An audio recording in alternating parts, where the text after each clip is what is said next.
എൽസ്വിയർ SSLCയിലേക്ക് എല്ലാവർക്കും സ്വാഗതം. നമുക്ക് ഇംഗ്ലീഷ് ഗ്രാമറിലെ ചെറിയൊരു ഭാഗം നോക്കാം കേട്ടോ. അപ്പോൾ അതിന് വേണ്ടിയിട്ട് ഞാനിവിടെ ഓക്സിലറി വെർബാണ് സെറ്റ് ചെയ്തിരിക്കുന്നത്. ഓക്കെ, ഓക്സിലറി വെർബ് നമ്മൾ എങ്ങനെയാണ് യൂസ് ചെയ്യുന്നത്, ഒരു സെന്റൻസ് നമ്മൾ എന്തൊക്കെ കാര്യങ്ങളാണ് ഓക്സിലറി വെർബ് ചെയ്യുന്ന സമയത്ത് ശ്രദ്ധിക്കേണ്ടതെന്നാണ് പറയുന്നത്. 3 പോയിന്റുകളാണ്, 3 സ്റ്റെപ്പുകളാണ് നമ്മൾ ഓർത്തിരിക്കേണ്ടത്. അതിൽ ഫസ്റ്റ് വൺ എന്ന് പറയുന്നത് റൈറ്റ് ദ ഓക്സിലറി വെർബ്. അതായത് നമ്മൾ ഒരു സെന്റൻസ് തന്നിട്ടുണ്ടെങ്കിൽ അതിലെ ഓക്സിലറി വെർബ് ഏതാണെന്നുള്ളത് എടുത്തെഴുതാന്നുള്ളതാണ്. നമുക്ക് കണ്ടു കഴിഞ്ഞു കഴിഞ്ഞാൽ സബ്ജക്റ്റ് ഏതാണ്, ഒബ്ജക്റ്റ് ഏതാണ്, വെർബ് ഏതാണ്, ഇതൊക്കെ മനസ്സിലാക്കാൻ പറ്റണം. ഒരു സെന്റൻസ് കണ്ടു കഴിഞ്ഞു കഴിഞ്ഞാൽ ഏതാണ് ഇതിനകത്ത് വെർബ് എവിടെ കിടക്കണേ, അല്ലെങ്കിൽ സബ്ജക്റ്റ് എവിടെ കിടക്കണേ, ഇതൊക്കെ നമുക്ക് അറിയാൻ പറ്റണം. മനസ്സിലായോ? എന്നാലാണ് നമുക്ക് ആ സെന്റൻസ് പെർഫെക്റ്റ് ആയിട്ട് ചെയ്യാൻ പറ്റുള്ളൂ. രണ്ടാമത്തെ സ്റ്റെപ്പ് എന്താണെന്ന് നോക്കിയേ. If the sentence is positive add not with auxiliary verb. അതായത് ഓക്സിലറി വെർബിന്റെ കൂട്ടത്തോടെ നമ്മൾ നോട്ട് എന്ന് പറഞ്ഞ നോട്ട് എന്ന് പറയുന്ന ആ ഒരു ഇത് ആഡ് ചെയ്ത് കൊടുക്കണം. പോസിറ്റീവ് ആയിട്ടുള്ള സെന്റൻസ് ആണെങ്കിൽ നമ്മൾ എടുക്കുന്ന സെന്റൻസ്, നമ്മൾ പറഞ്ഞൊരു സെന്റൻസ് എടുത്തിട്ട് അതിനകത്ത് ഓക്സിലറി വെർബ് എവിടെയാണെന്ന് കണ്ടുപിടിക്കണം എന്ന് പറഞ്ഞു.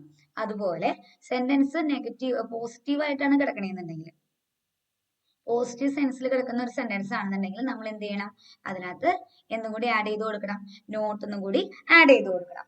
ഇനി അതുപോലെ write the subject at the end. എപ്പോഴും സബ്ജക്റ്റ് അവസാനമാണ് നമ്മൾ എഴുതേണ്ടത്. ഫസ്റ്റ് ഒന്നും എഴുതി വെക്കാൻ പാടില്ല, ലാസ്റ്റ് തന്നെ എഴുതി വെക്കണം. ഇത്രയും കാര്യങ്ങൾ ശ്രദ്ധിക്കുക. ഇനി ഓക്സിലറി വെർബ്സ് നമ്മൾ പഠിച്ചിരിക്കേണ്ടത് ഏതൊക്കെയാണെന്നുള്ളതാണ് അടുത്ത് പറയുന്നത്.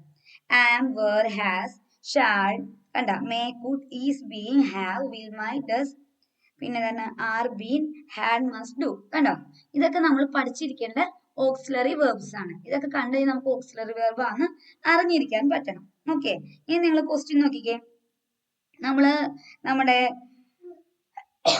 മാർത്തയുടെ ചാപ്റ്റർ പഠിച്ചത് നിങ്ങൾ ഓർക്കണില്ലേ? മാർത്തയുടെ ചാപ്റ്റർ പഠിച്ചത് ആ ചാപ്റ്ററിനെ ബേസ് ചെയ്തിട്ടുള്ള ഒരു ഭാഗമാണ് നമ്മളിവിടെ ക്വസ്റ്റ്യൻ ആയിട്ട് കൊടുത്തിരിക്കുന്നത് കേട്ടോ. ഒരു കോൺവെർസേഷൻ ആണ്, ശ്രദ്ധിച്ചോളൂ. Mister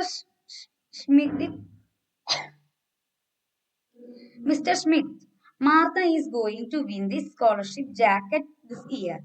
No one can beat her. അതായത് അദ്ദേഹം പറയാണ് മാർത്തയ്ക്ക് എന്തായാലും ഇത്തവണത്തെ ജാക്കറ്റിന്റെ ആ ഒരു സ്കോളർഷിപ്പ് കിട്ടും, കാരണം വേറെ ആൾക്കും അവളെ തോൽപ്പിക്കാൻ പറ്റില്ല എന്ന് പറയാണ്. അപ്പൊ മിസ്റ്റർ ബൂൺ പറയാണ്, ഏന്ന് കൊടുത്തിരിക്കുക, എന്താ പറയണേന്ന് കൊടുത്തില്ല, ഡാഷ് കൊടുത്തിരിക്കുകയാണ്.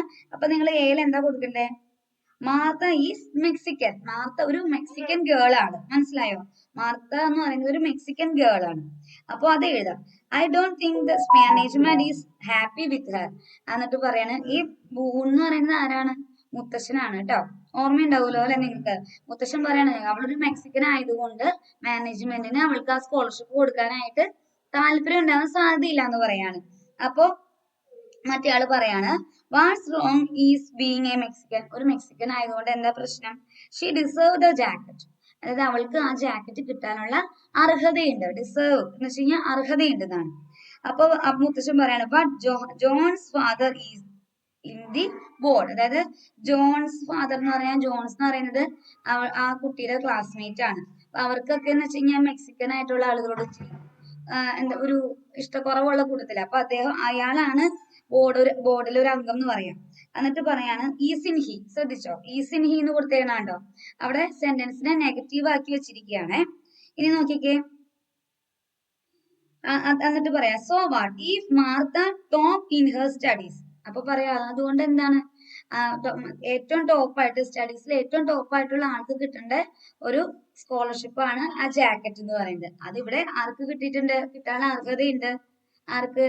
നമ്മുടെ മാർത്തയ്ക്ക് കിട്ടാനുള്ള അർഹത ഉണ്ടല്ലോ എന്നാണ് നമ്മളുടെ ഓപ്പോസിറ്റ് നിൽക്കുന്ന ആള് പറയുന്നത്. നോക്കിക്കേ, she would get the jacket. അവൾക്ക് ആ ജാക്കറ്റ് കിട്ടും എന്ന് പറയാണ്.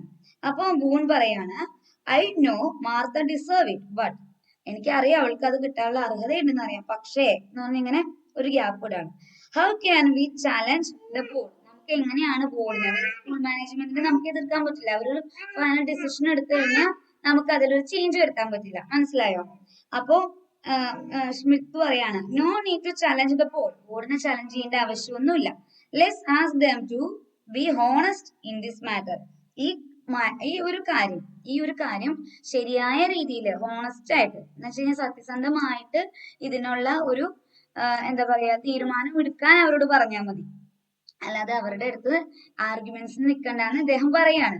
മനസ്സിലായോ? അപ്പോ